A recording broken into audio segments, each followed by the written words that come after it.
என் தெய்வமே மோடி அப்பா, இந்தியாவின் தெய்வமே மோடி அப்பா, உங்களை அன்புக்கு தலை வணங்குகிறேன் சாமி. நாங்கள் ஒரு லோனை தெரியாத்தனமாக வாங்கி லாக்டவுன்லேருந்து ரொம்ப கஷ்டப்படுறோம்ப்பா. நான் வாங்கின 6 லட்ச ரூபாய்க்கு 8 லட்ச ரூபா வரைக்கும் மோடி அப்பா நான் கட்டிட்டேன்ப்பா. நான் 8 லட்ச ரூபா கட்டுற வேலைக்கெல்லாம் 10 பேர்கிட்ட கடனை வாங்கிட்டேன்ப்பா. 15,000 நகையும் போச்சுப்பா. ஆனால் அத்தனை கடனை வாங்கியும் ஒரு லோன் அடையவே மாட்டேங்குதுப்பா. மறுபடியும் இன்னும் 10 லட்சம் கட்டணுங்கிறாங்க. நாங்கள் எப்படி கட்டுவோம்ப்பா? வட்டி மேலே வட்டியை போட்டு வச்சுருக்காங்கப்பா.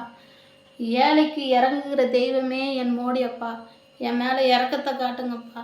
அந்த லோன்காரனை வாயில் தேள் கொடுக்க வச்சு பேசுகிறாருப்பா. தயவு செஞ்சு அவங்க வாயை அடைங்கப்பா. வாழ்க்கையில் கடனே வாங்கக்கூடாதுங்கிறத உணர்ந்துட்டேன்ப்பா. நான் என் உணர்ந்த தப்புக்கு தண்டனையாக என்னை மன்னிச்சிடுங்கப்பா. தண்டனை அனுபவிச்சிட்டேன்ப்பா. போதும்பா அவங்க கையில். தயவு செஞ்சு நான் வச்சுருக்க 1 சென்ட் இடத்துக்கு 12 பேர் வந்து சண்டை போடுறாங்கப்பா லோன்காரன்னா. தயவு செஞ்சு அவங்க மனசில் பேசுங்கப்பா. என் மோடி அப்பா, இந்தியாவின் தெய்வமே, என்னை காப்பாற்றுங்க.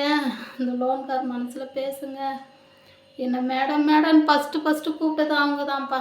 கூப்பிட்டு என் வாயில் மண்ணள்ளி போட்டு ஃபார்மாலிட்டின்னு சொல்லி என்னை பாடையில் கடத்திட்டாங்கப்பா. இருக்கிற மனவேதனைக்கு பிள்ளைகள் புருஷனெல்லாம் மருந்துத்தி கொண்டுட்டு செத்து போயிடலான்னு நினைக்கிறேன்ப்பா. என்னை அசிங்கப்படுத்துகிறாங்கப்பா. என் வாழ்க்கையே இந்த லாக்டவுனெல்லாம் திரும்பி போயிடுச்சுப்பா. அந்த கொரோனாவில் செத்து போயிருந்தா கூட நல்லா இருந்திருக்கும்ப்பா. நான் உயிரோடு இருந்து என் பிள்ளைங்களெல்லாம் கஷ்டப்படுத்துகிறேன்ப்பா.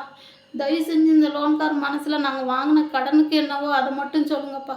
வட்டிக்கு மேலே வட்டி எங்களால் முடியாதுப்பா. என்னை காப்பாற்றுங்க மோடி அப்பா. நீங்கள் தான் என் தெய்வம்.